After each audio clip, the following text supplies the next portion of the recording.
All right, hello. So I'm going to give you a brief summary on fast Fourier transforms and then just kind of jump into it. So essentially, Fourier transform decomposes a function of time into frequencies that compose it. But rather than spending a whole lot of time on the Fourier transform, I just want to jump into some of the applications that actually motivated this study. So there are a couple, such as digital signal processing, that include medical imaging, image recovery, computational fluid dynamics, and although there are plenty more, all of these can and often do require large data sets. So we want to try to utilize the power of the GPU to solve these FFTs, but the problem is when we're dealing with a single GPU, we have a limited amount of memory. So if we try to spread this over multiple GPUs, we can increase this available memory and hopefully get some good performance.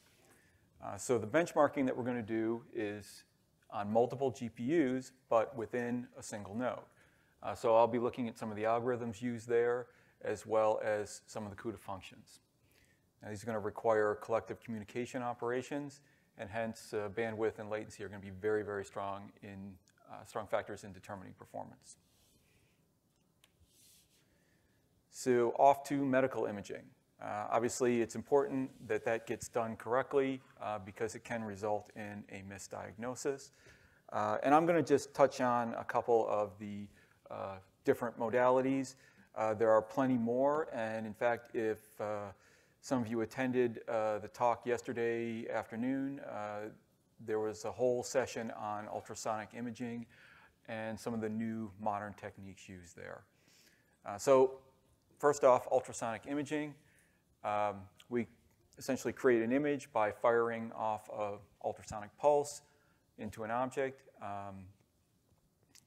And this is one of the preferred techniques because it's very, very good at its temporal and spatial resolution. It's cheap, it's safe, and it can be applied pretty much anywhere. But the problem with it is that it has a low frame rate. So these traditional techniques don't use FFTs in their image formation. But some of the new, more modern techniques, such as PPI or pulse plane imaging, do utilize FFTs, and they have improved sensitivity as well as being able to operate at higher frame rates.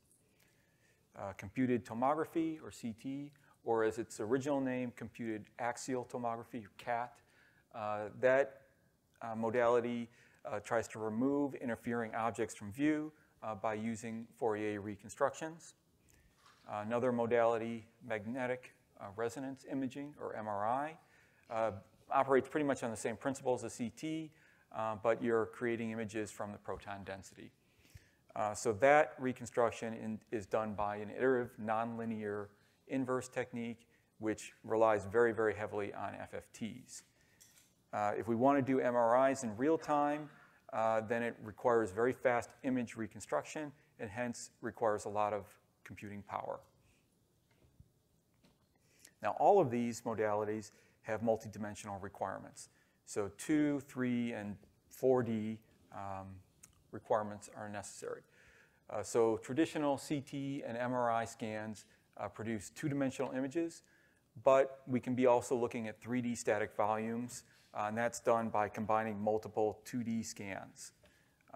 So this 3D and 4D essentially is done by incorporating time for moving objects. So like the video that you're seeing in the bottom right, a beating heart, that's obviously important over time. So you can create a 3D video image by using multiple 2D images over time, or a 4D video volume like that by using multiple 3D volumes over time. Now, supplementary techniques for improvement also require FFTs, so that could include filtering operations, image reconstruction, and lastly, image analysis. Things like convolution and deconvolution are going to bring us to our next DSP topic, image recovery. Now, image recovery is kind of near and dear to my heart because this is something that I, as well as many of my colleagues, do on a day-to-day basis.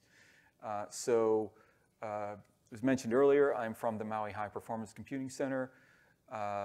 Be like, what do you guys do out there in Maui?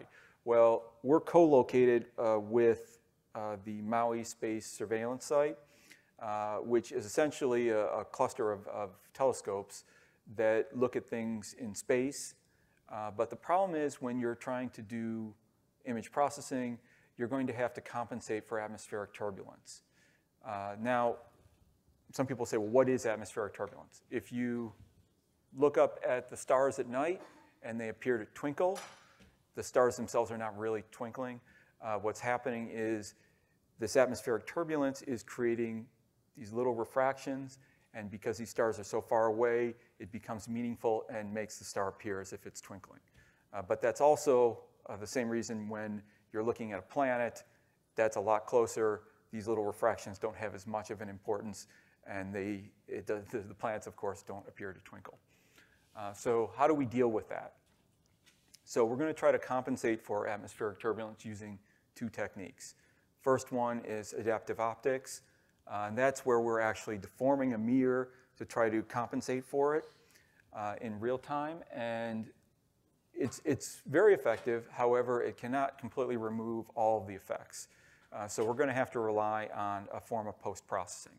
And that's where multi-frame blind deconvolution, or MFBD, comes into play. This technique takes an ensemble of images and uses that to remove the atmospheric blur. So to solve for the MFBD algorithm, we have to solve for this linear forward model, where we're taking this pristine object that we're trying to determine and convolving that with a point spread function that's predetermined, as well as an additive noise term that kind of varies from image to image. Now, this is actually a very difficult problem to solve. It's ill-posed, and it is very computationally intensive. It does require FFTs in its iterative process if you want to really get a crisp image. But it does have some pitfalls as well, and I'll get into that more later. So the pictures here. The one on the top right, that is the CSAT satellite that was launched by NASA back in the 70s. And it's actually a really good story with that. So it was launched, it was a remote sensing satellite, and it was supposed to be studying the Earth's oceans. And it was determined pretty early on after it became operational that one of its capabilities was that it could actually see the wake of submarines. About 100 days after it was operational, it became inoperative. So it was ultimately just a short circuit, but there were all these conspiracy theories that the government shut it down after being able to detect submarine wake. So it's not completely useless, even though it's inoperative.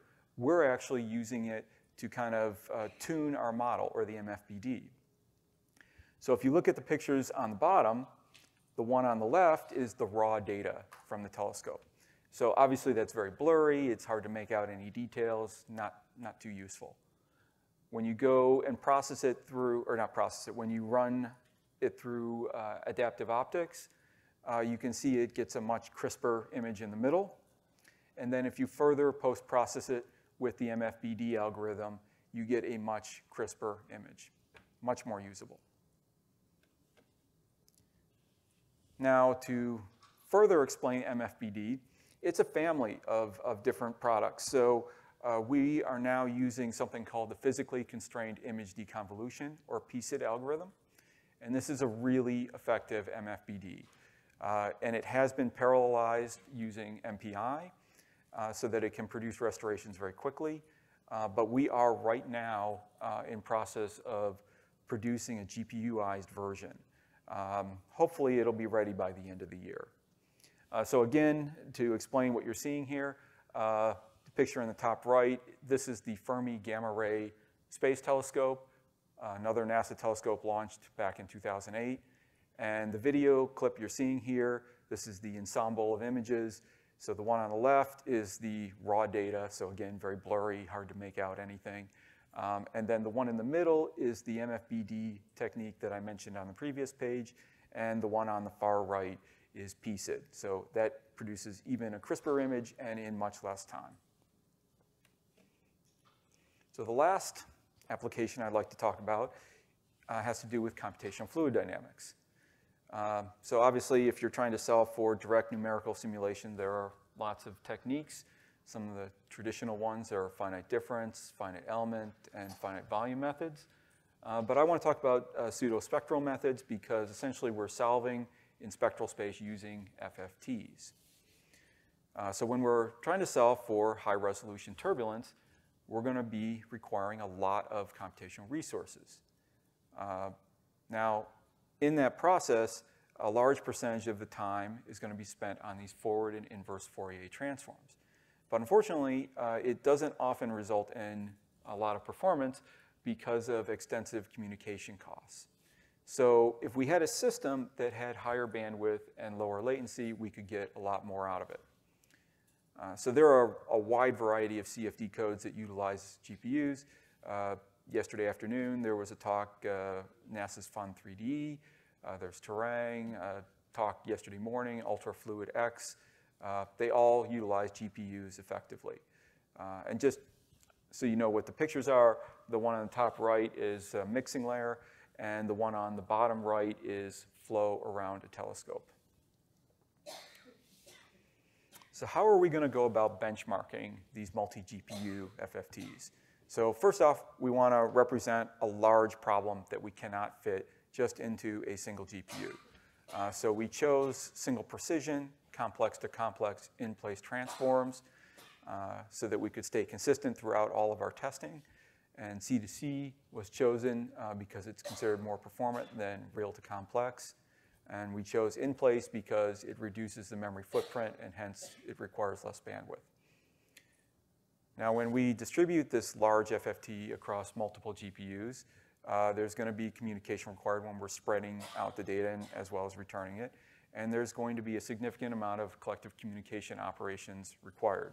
So hence, bandwidth and latency will, again, be strong factors in determining performance. Now, we used a wide variety of CUDA functions, and we stuck with version 9.1, even though there are newer versions of the library out. But here are a couple examples of the functions we used. The set GPU one was important because we want to make sure that we're benchmarking the right configuration of GPUs to show the performance under the different situations. The plan many64 was important because when we're dealing with these large data sets, we need to have 64-bit integers in order to represent that properly. And lastly, the executor, we want to make sure we're doing C to C transforms in single precision. So what are the hardware configurations that we're looking at? So we're going to look at the Power8 on 2 different machines as well as the Power9. We're going to look at a x86 system where the GPUs are connected via PCIe. And we're also going to look at the DGX1V, the DGX2, and we have a small sample set from the DGX2H. So let's jump into the Power8. All right, so this has dual root. So essentially, we're going to have configuration like this architectural picture on the right, where we have P100s. We have 4 of them. 2 of them are neighboring and attached to the same socket. So we're running NVLink 1. The P100s have 4 lanes per GPU. So we're going to have 2 lanes of communication, or 2 lanes of NVLink 1 between neighboring GPUs and 2 lanes between the GPU and the CPU.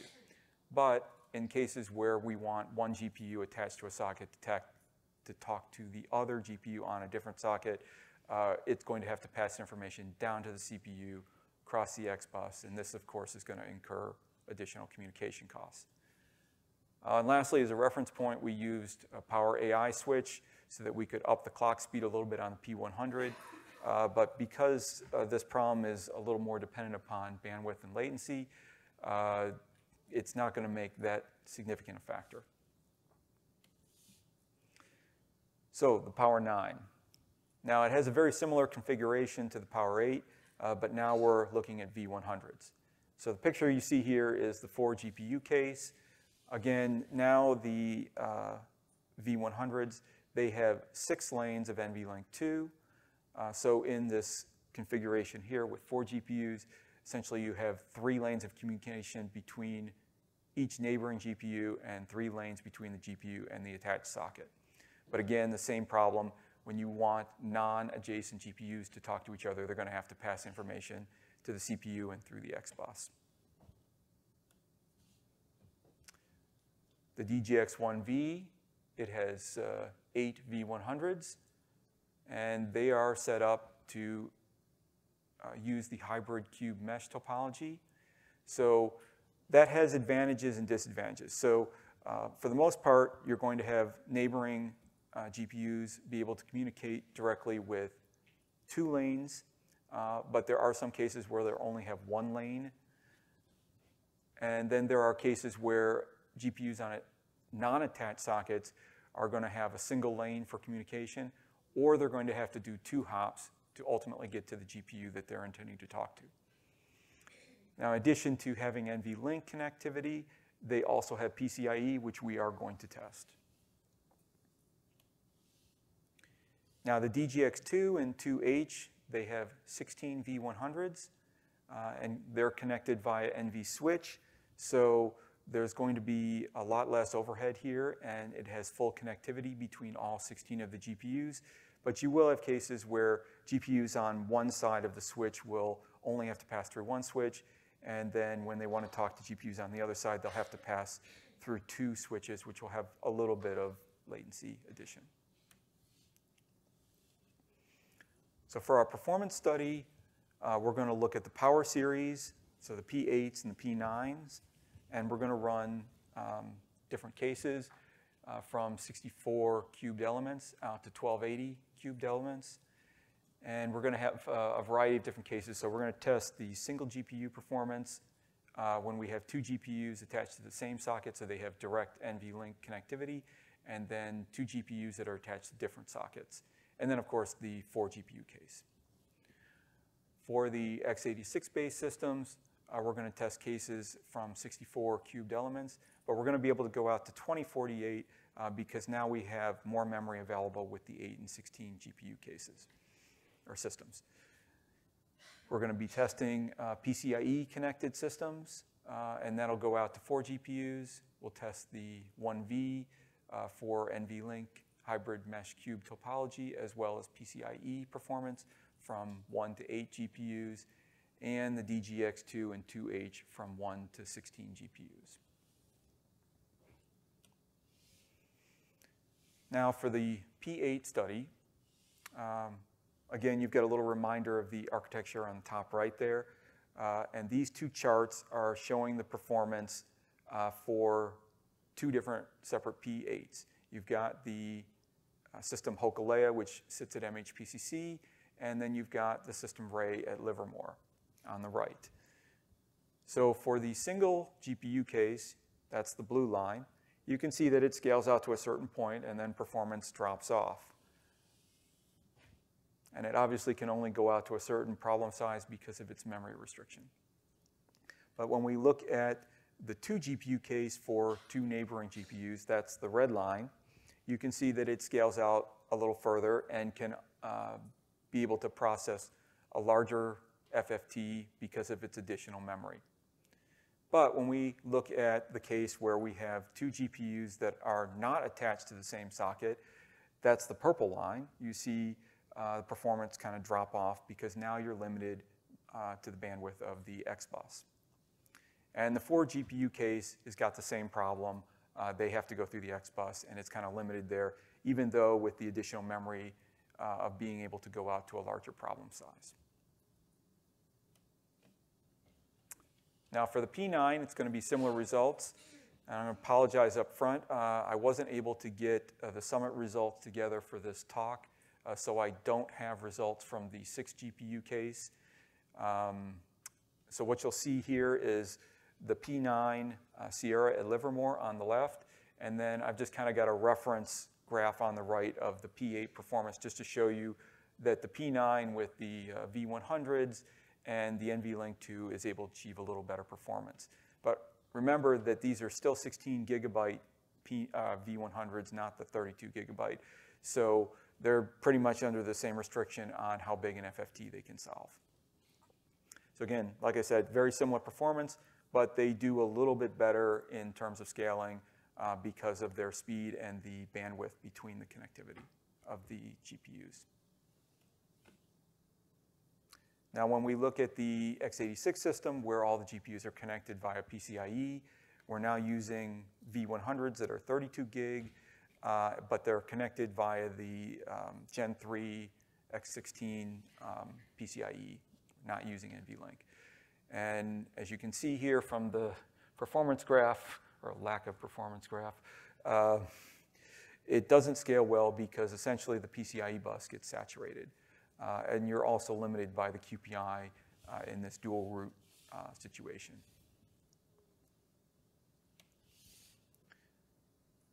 So the performance for the DGX-1V, so the architectural map is on the left there, and there's a lot going on in that graph. But to break it down, the dashed lines are the performance for the PCIe, so much like what we talked about on the previous slide, it just doesn't scale because the bus gets saturated.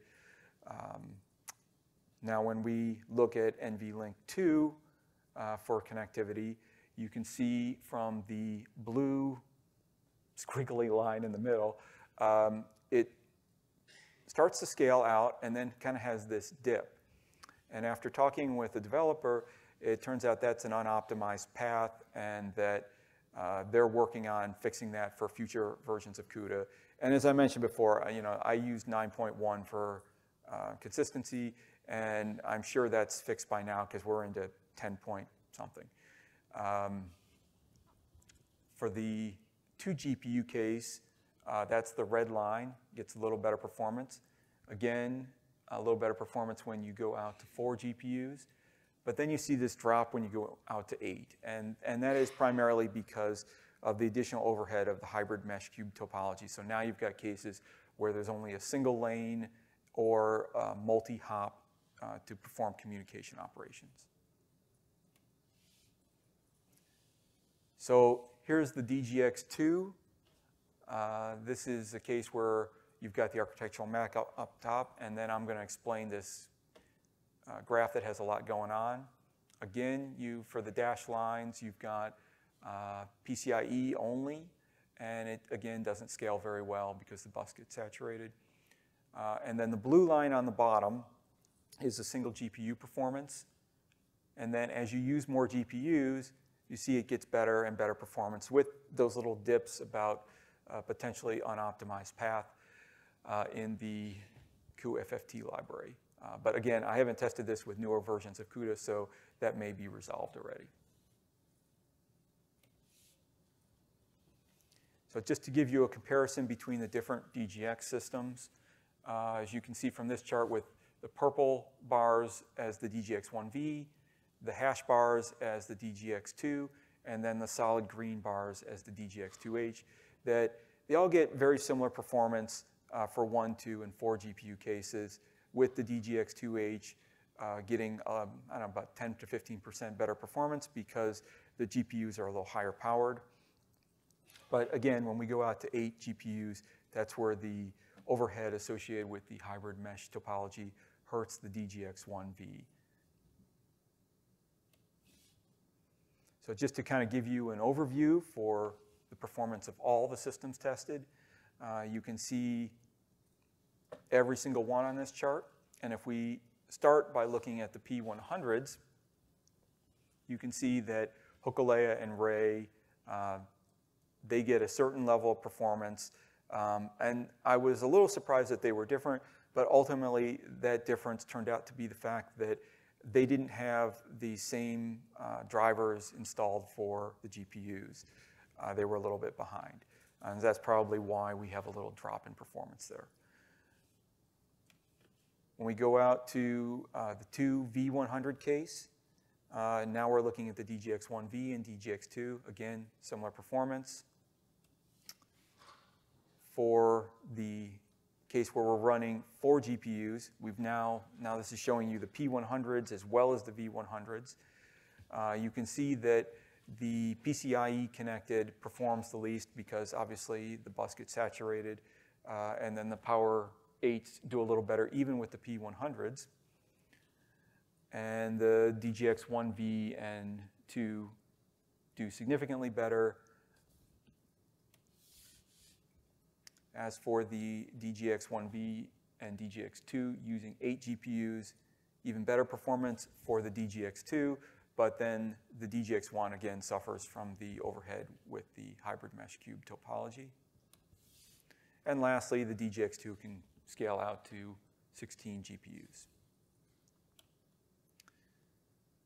So the conclusions for this are that collective communication operations really dominate performance when we're running large FFTs over multiple GPUs.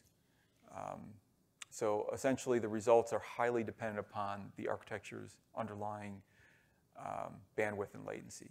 So from least to best, the PCIe-based system had the lowest bandwidth and higher latency, so it restricted its scaling. And maybe in the future, when we're talking Gen 4 and Gen 5, that may improve. And then next, the Power series does a little better because obviously it has NVLink between neighboring GPUs and NVLink between the GPU and the attached CPU, but it's still limited by the XBus. When we go out to the DGX 1V, it does a little bit better, but ultimately suffers when you get out to all 8 GPUs. And when you go out to the DGX 2 and the 2H, they perform the best because they have the least overhead for communication. So where next? Well, we want to take a look at a unified memory implementation, and that will allow us to go to much larger problem sizes. We may look at some other alternatives as well for that, but the next focus, too, could be the multi-node, multi-GPU implementation.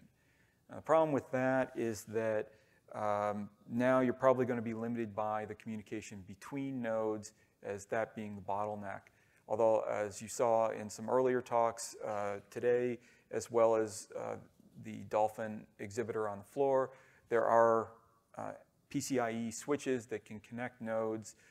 So perhaps when those get out to Gen 4 or Gen 5, that those implementations using those switches, that may not be as bad a bottleneck as we might have seen, like in the case where we were using the x86 with the PCIe connected GPUs. And then lastly, I want to look a little more deeply at the DGX 2H case, because really we only looked at one particular case. So there's definitely some more work to be done there. And lastly, I want to thank and acknowledge the support of the DoD, HPCMP, as well as the DOE, and of course, NVIDIA. And take any questions you have.